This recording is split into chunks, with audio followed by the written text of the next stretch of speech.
até Londrina, estabelecer a nossa conexão diária para falar dessa vez com a Raquel Rodrigues.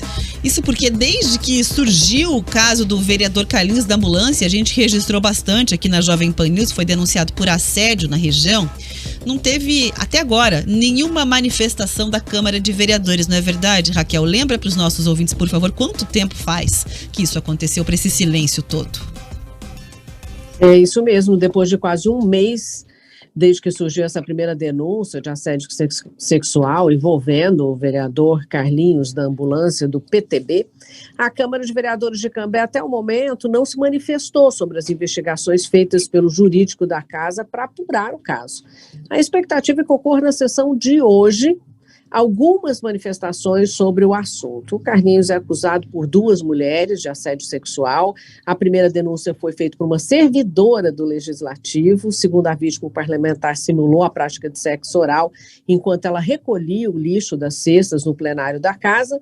E depois desse episódio, ela procurou a polícia para fazer a denúncia. E depois da denúncia, claro, veio a outra, né, à tona de uma mulher que tinha procurado a imprensa para relatar que também foi vítima do vereador. Ele, claro, nega todas as acusações. Tem um documento interno lá na Câmara, mas tentamos falar com a assessoria e eles falam que é um documento sigiloso, né? Eu acho interessante porque como uma Câmara pode ter sigilo e não transparência. Vale lembrar que esse é o terceiro episódio com mulheres envolvendo vereadores aqui na região. O primeiro caso foi do vereador Pastor do Mercado de Arapongas, que chegou a ser preso depois de agredir 3 mulheres. Esse parlamentar acabou perdendo o mandato dele em maio. E em Jaguapitã, também aqui na região, o parlamentar foi denunciado pela esposa por agressão. Por lá, a investigação também corre em segredo de justiça. Nossa, quanto segredo de justiça para apuração, né? Virou moda. Eu acho muito interessante isso. Porque é a casa da transparência, é a casa que tem que ter conversa aberta com o povo, né? Mas pelo visto o que acontece é aquele jargão policial, né? Impera a lei do silêncio. Ninguém fala nada, colocam ainda sigilo na coisa toda e fica aí o vereador acusado de assédio sexual, um mês a população lá sem resposta, sem manifestação de ninguém. Aqui, você sabe, Raquel, a gente teve também muitas críticas para nossa Câmara de Vereadores aqui em Curitiba, também por essa mania de passar pano, né, Riva? Que existia. Pegar o rodinho, botar um paninho e passar. Passava um mop já, né? Nem era pano mais, já era aquele grandão que eles... Espremedorzão junto lá. Isso, aquele grandão. Porque a gente teve várias suspeitas de casos de rachadinha, de peculato. E a Câmara, quando fazia investigação interna, além de divulgar poucos dados e os processos... Nada achava. E quase perder prazo sempre, né? Vamos falar, Ribeiro, tudo apertadinho. Nada achava. Ia pra Justiça, a Justiça sim conseguiu responsabilizar esses casos. 40 anos de cadeia chegou a pegar a gente aqui, viu, Raquel? E é um caso gravíssimo, né? Aqui o Ministério Público, claro, está acompanhando esses casos, né? Mas a questão é realmente a discussão política, né? De dentro da casa, porque a policial está acontecendo, mas a política fica sempre em suspenso aí com esses sigilos. Somos corporativistas, graças a Deus. É assim que eles funcionam. Se tiver alguma manifestação por um acaso, aí você conta pra gente, Raquel. Vai que, né? Com certeza.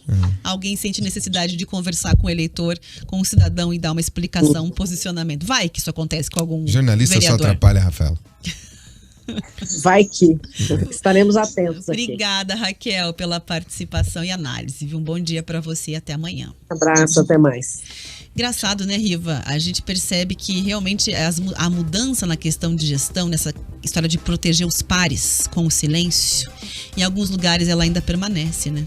Por que não se manifestar? Quando não dá para proteger, põe sigilo. Tudo bem, tá em apuração ainda. A gente também não tá responsabilizando ninguém e condenando ninguém porque a história está em apuração.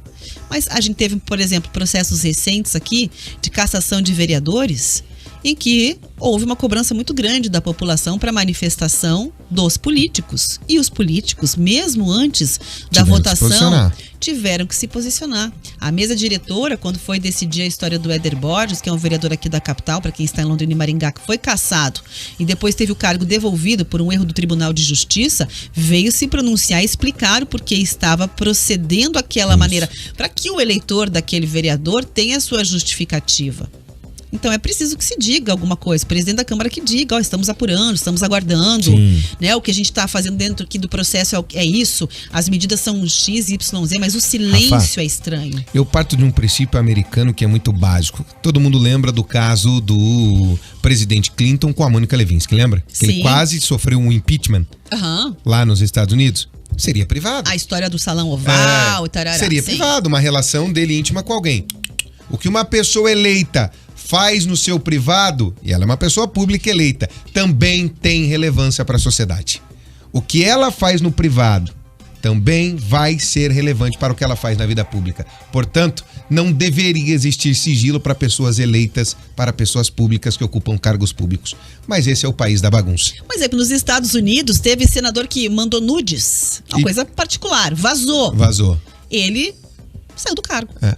Não fica. Não, eu me lembro assim, era um republicano que mais falava contra os homossexuais nos Estados Unidos. Vazou uma foto dele nu com um amigo. Eu tava brincando, não interessa. Tchau. Fora, tchau. É Fora, isso mesmo. Você não era isso? Tchau, você é incongruente, você é um hipócrita. Tchau. Tem que... Gente, é isso. O que... senão o cara pode pôr $1 na cueca, a gente fala, não, foi na vida privada dele. Privada é o caramba.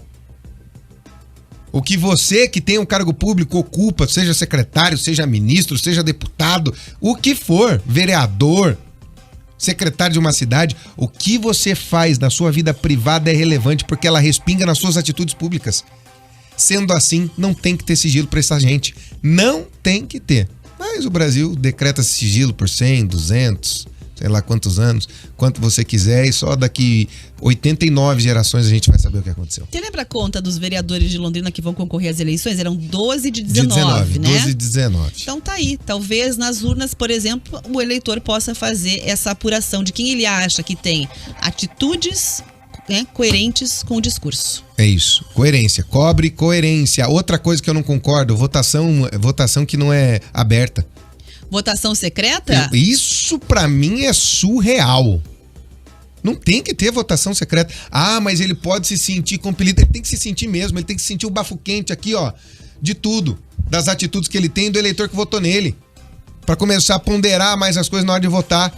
Porque quando você bota sigilo, o cara aperta o botão. E a gente não sabe como é que foi combinado esse voto, qual foi o martelo que bateu ali pra ele falar, não, vou votar assim, dessa maneira aqui. Já que o voto é secreto, ninguém vai saber que fui eu que votei mesmo.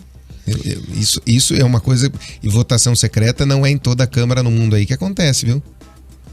Então, e tem um detalhe, né, Riva? A gente vai ver muito na campanha eleitoral o discurso da ética, da transparência, né, da honestidade, dos valores XYZ, e aí você olha para a vida daquele político que te interessa e tenha certeza, faça a sua verificação também, né? Se o discurso bate com a prática. Exato.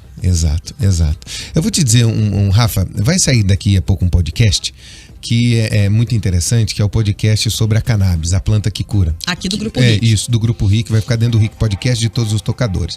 Tá para sair. E eu me surpreendi com as famílias falando que não é mais um candidato, né? O Magno Malta foi quase cotado a vice. Disseram o seguinte, falaram, Riva, o Magno Malta, ele era absolutamente contrário à liberação da cannabis. Contrário mesmo, fervoroso. Mantinha a coerência com o discurso dele. Até que as famílias apresentaram para ele o que era cannabis, Rafa. Em 40 minutos ele falou, eu não posso ser contra isso aqui. Imediatamente, sabe o que ele foi fazer? Ele foi fazer um discurso no plenário do Senado, falando a favor da cannabis, mesmo sendo de uma vertente religiosa que se coloca completamente contra. E ainda diz para ele, a minha coerência a partir de agora é isso. Entende? Então você tem que cobrar a coerência das pessoas. A gente pode mudar de opinião? Óbvio. Mas essa mudança de opinião, ela também tem que ter coerência. Não pode ser uma biruta que vai de acordo com qualquer vento, certo? E o que a gente vê de político aqui no Brasil, que parece biruta de aeroporto em beira de praia, que muda o vento a qualquer hora, não tá escrito, né? Muito bem, 11h